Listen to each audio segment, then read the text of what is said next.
Star delta સ્ટાર્ટરનો ઉપયોગ કરીએ છીએ, જેની અંદર મોટર શરૂઆતમાં સ્ટારમાં ચલાવવામાં આવે છે અને ત્યારબાદ ડેલ્ટામાં ચલાવવામાં આવે છે. તો આપણે અહીંયા વીકલેસ સાથે લેમ્પના કનેક્શન કરેલા છે. એની અંદર જીએસસી ટાઈમરનો ઉપયોગ કરેલો છે અને અહીંયા કંટ્રોલ વાયરિંગ અને પાવર વાયરિંગ કરેલું છે.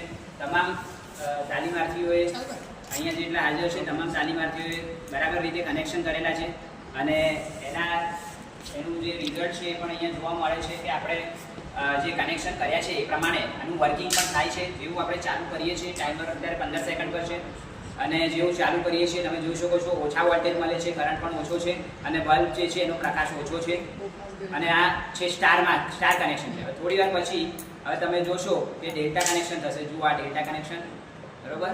તો આની અંદર આપણને મોટરને પૂરો વોલ્ટેજ મળે અને પછી આપણે 15 સેકન્ડ પછી આ રીતે ડેલ્ટામાં મોટર ચાલે તો મોટર આપણી પડે નહીં.